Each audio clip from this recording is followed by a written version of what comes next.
جس طرح آپ نے اعداد و شمار بھی بتایا، جو حملوں کی تعداد ہے، جو جن فیملیز کے لوگ ان حملوں میں براہ راست متاثر ہوئے ہیں، انہوں نے جب یہ منظر دیکھا کہ پوری پاکستان کی بڑی بڑی سیاسی جماعتیں، ان کے رہنما اور بڑے بڑے علماء کرام اس تقریب میں ایسے موجود ہیں جیسے تو کوئی مسئلہ ہی نہیں ہے۔ اور بھی بہت سارے ممالک کے قومی دن ہوتے ہیں، سعودی عرب کا قومی دن بھی ہوتا ہے، حالانکہ وہ ہمارا دوست ہے، ترکی کے قومی دن بھی ہوتے ہیں، وہ ہمارا دوست ہے۔ ان کی محافل بھی اتنی بارونق نہیں ہوتی ہیں جتنی اس دفعہ افغانستان کی جو فتح ہے اس کو بارونق طریقے سے ہمارے اپنے حضرات نے منایا۔ تو اس پر آپ کا کیا موقف ہے؟ دیکھیں، وہ جشن منانے کے حوالے سے میں بات کر چکا ہوں، اس سے پہلے بھی میں نے کئی دفعہ کہا ہے کہ اس میں کوئی شک نہیں ہے کہ 20 سال امریکہ، نیٹو اور بقیہ 11 ممالک ان کو جو شکست ہوئی ہے بہت بڑی بات، وہ واقعتاً منانا چاہیے، لیکن اس کے جو نتائج ہم نے دیکھے ہیں، جو اس کے تقاضے ہم نے جو کرنے چاہیے تھے، اس کو سامنے رکھتے ہوئے تو اس پر تو میں نے بات کر لی کہ دوحہ میں جو معاہدہ ہوا اس کے بعد کیا کچھ ہوا، تو یہ ان سب کے لیے غور کرنے کی بات ہے کہ اتنی بڑی نعمت اللہ نے عطا فرمائی، اس کا یہ شکر ادا کیا آپ لوگوں نے۔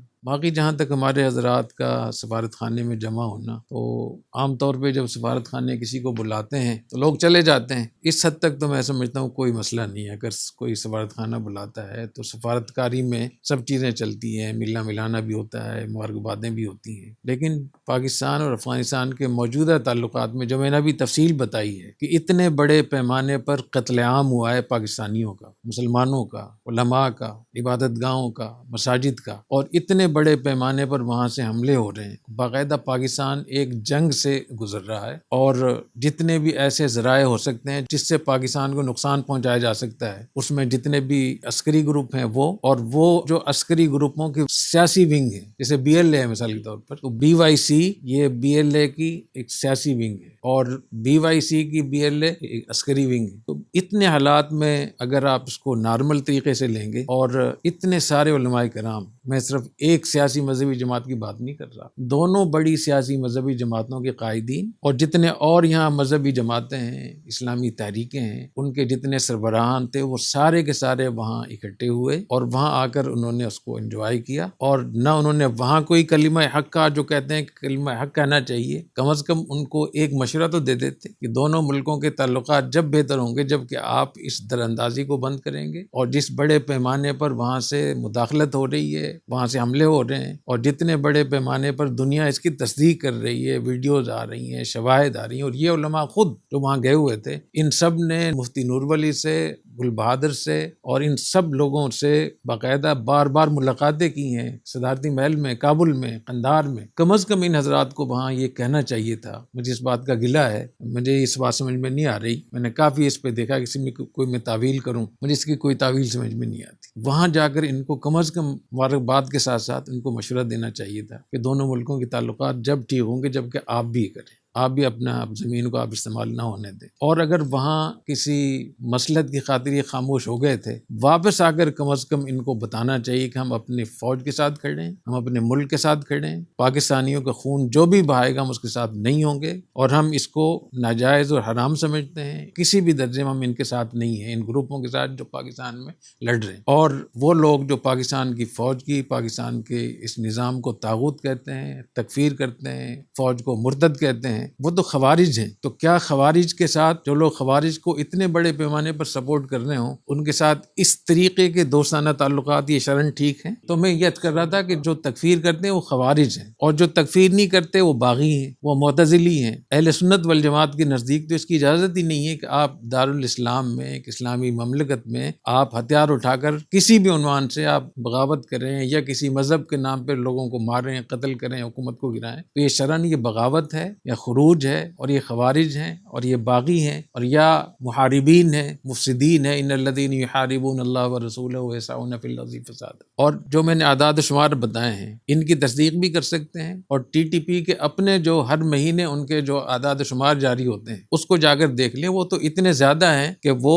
اگر پاکستان کہتا ہے 600 حملے ہوئے ہیں تو وہ 7000 سے کم میں نہیں بتاتے ہیں، اور تعداد بھی اتنی زیادہ بتاتے ہیں کہ اب تک ان کے جو اعداد و شمار جو ان کے ہیں، تو پاکستان میں تقریباً کوئی 30 سے 40 ہزار لوگ ان 5 سالوں میں اب تک وہ کہہ رہے ہیں ہم نے قتل کیا ہے لوگوں کو. تو میں علماء کرام سے ضرور گلہ بھی کروں گا کہ کیا پاکستانیوں کا خون اتنا سستا ہے؟ کیا خوارج اور باغی اور محاربین ان کا حکم اتنا آسان ہے کہ جو چاہے کوئی کرتا رہے اور آپ ان کے ساتھ ہاتھ ملا رہے ہیں، مل رہے ہیں ان کے ساتھ؟ اتنی خون ریزی کے باوجود پھر خاص طور پہ جب ٹی ٹی پی کے لوگ جتنے پاکستان میں علماء کا انتقال ہوتا ہے وہ باقاعدہ وہ تعزیت کرتے ہیں. جب علماء کرام افغانستان جاتے ہیں وہ باقاعدہ استقبالیہ پیش کرتے ہیں کہ ہمارے اکابر ہیں، ہمارے علماء ہیں، ہمارے علماء دیوبند ہیں، یہ ہمارے اساتذہ ہیں، ہمارے وہی نظریات ہیں. تو ٹی ٹی پی کے لوگ ہوں یا Afghan Taliban T T A کے لوگ، وہ کس طریقے سے پاکستان کے علماء کو، مذہبی جماعتوں کو، مدارس کو، مشائخ کو، خانقاہوں کو کہتے ہیں کہ یہ ہمارے مراکز ہیں اور ہم نے یہیں سے پڑھا سیکھا ہے. اور اتنے بڑے پیمانے پر جب خون ریزی ہوتی ہے، لوگ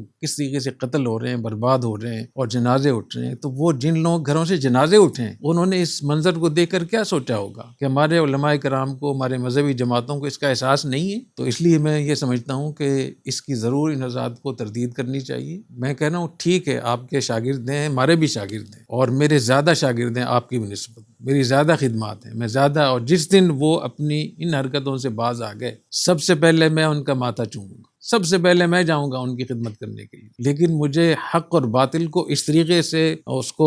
مشکوک بنا دینا کہ پتہ ہی نہ چلے کہ حق کہاں شروع ہو رہا ہے، کہاں ختم ہو رہا ہے، باطل کہاں شروع ہو رہا ہے، کہاں ختم ہو رہا ہے. تو اس طریقے سے حق اور باطل کے درمیان اتنے بڑے پیمانے پر اس میں شکوک پیدا کر دینا، اس کے اندر تلبیس کر دینا، وہ میں سمجھتا ہوں یہ بہت بہت غلط ہے. اور اس پہ ضرور ان حضرات کو اپنی وضاحت کرنی چاہیے. یہ میں اس لیے کہہ رہا ہوں کہ جب یہ اجلاس ہوا، تقریب ہوئی، اس کے بعد اس کی جتنی بھی اس کی ویڈیوز تھی، اس کی پکچر تھی، تمام بڑے بڑے علماء کرام، چاہے وہ سیاسی مذہبی جماعتوں کے حضرات تھے، چاہے وہ مذہبی جماعتوں کے لوگ تھے یا مدارس کے لوگ تھے، ان کی ویڈیوز، ان کی پکچر اتنے بڑے پیمانے پر افغانستان میں شیئر ہوئی ہیں، وائرل ہوئی ہیں کہ آپ حیران ہو جائیں گے. اور اس کے بعد پھر آپ ٹی ٹی پی اور اتحاد المجاہدین اور جماعت الاحرار ان کے گروپوں میں جا کر دیکھ لیں، وہ پورا ایک طوفان برپا کیا ہوا ہے. انہوں نے یہ ثابت کیا کہ اس سے معلوم ہوتا ہے کہ پاکستان کے سارے مذہبی لوگ، سارے مدارس کے لوگ، سیاسی مذہبی جماعتیں، ان کے کارکن وہ ہمارے ساتھ ہیں، اور ہمارے ساتھ ہیں تو ہم افغانستان کے بعد پاکستان کو فتح کریں گے. اور کابل میں جو پریزنٹیشنیں دی گئی ہیں اس میں یہ انہوں نے کہا کہ افغانستان میں، افغان طالبان کی بات کر رہا ہوں، افغان طالبان کل 60,000 تھے جنہوں نے امریکہ اور اس کو شکست دی، اور صرف پشاور میں 60,000 طلبہ ہیں مدارس کی. تو ہم پاکستان کو بہت جلدی فتح کر سکتے ہیں. اور ملا عبدالسلام ظہیر صاحب نے کہا ہے کہ ہمارے اتنے تعلقات ہیں پاکستان کے اندر علماء سے کہ اگر ہم ان کو یہ کہہ دیں تو وہ افغانستان کی طرح کر سکتے ہیں پاکستان کو. تو ان حالات میں سمجھتا ہوں کہ دونوں طرف چلنا یہ بالکل مناسب نہیں ہے. جنگی حالات میں تو نفیر عام کا حکم ہوتا ہے، اس میں ہمیں مکمل طور پہ اپنی ریاست کے ساتھ کھڑا ہونا چاہیے، اپنے پاکستانیوں کے خون کی حفاظت کرنی چاہیے، اور ہمارے اندر اتنی دینی حمیت ہونی چاہیے کہ جو لوگ پاکستانیوں کو خون بہا رہے ہیں، مسلمانوں کا خون بہا رہے ہیں، علماء کا خون بہا رہے ہیں، ان کے ساتھ ہمیں کھڑا نہیں ہونا چاہیے. اور اگر ہم ان کے پاس جائیں تو جہاں آپ ان کو مبارکباد دے رہے ہیں وہاں ان کو نصیحت بھی کریں، اور نصیحت میں ساز نہ ہو، سوز ہو. اور جب اتنے سارے علماء کرام مل کر ان سے کہیں گے تو میرا یہ خیال ہے کہ ان کو ضرور شرم آئی، اس لیے کہ ان کی بنیاد ہی مذہب ہے. افغان طالبان کی بنیاد مدارس ہیں، خانقاہیں ہیں، علماء ہیں، مشائخ ہیں، اور وہ سب پاکستان کے پڑھے ہوئے ہیں. تو اگر پاکستان کے علماء کرام مل کر ان کو سمجھائیں تو میرا یہ نہیں خیال کہ ان پہ اثر نہیں ہوگا، ان پہ ضرور اثر ہوگا. اگر اثر نہیں ہوگا کم از کم اپنا فرض تو ادا ہوگا.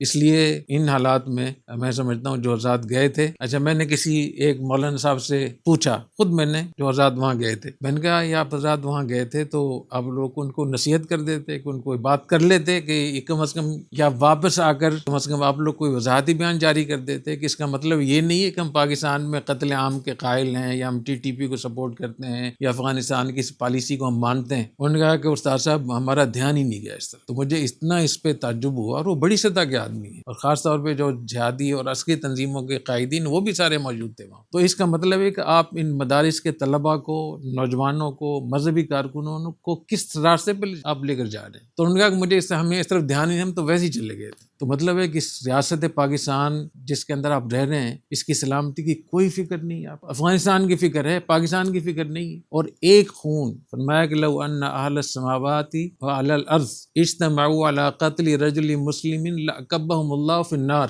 اگر تمام آسمان کی تمام مخلوق اور زمین کی تمام مخلوق ایک مسلمان کے قتل پر اکٹھے ہو جائیں، اللہ سب کو جہنم میں پھینکے گا. تو تو یہاں اتنے 10,000 سے زیادہ مسلمان یہاں قتل ہوئے ہیں، شہید ہوئے ہیں، اور اتنا نقصان ہوا ہے معاشی، معاشرتی، آپس کی لڑائیاں، اور ملکوں کے لیے کتنا آسان ہو گیا پاکستان کے اندر مداخلت کرنا، اور کیا کچھ اب کشمیر میں ہو رہا ہے، ادھر گلگت میں کیا کچھ ہوا، ان سب چیزوں کے ہوتے ہوئے اگر آپ کا یہ خیال ہے کہ اس کو آپ نارمل لے رہے ہیں تو میرے خیال میں یہ بہت بڑی خیانت ہے اپنے دین کے ساتھ، اپنے ملک کے ساتھ، اور اس سے ہمیں باز آنا چاہیے۔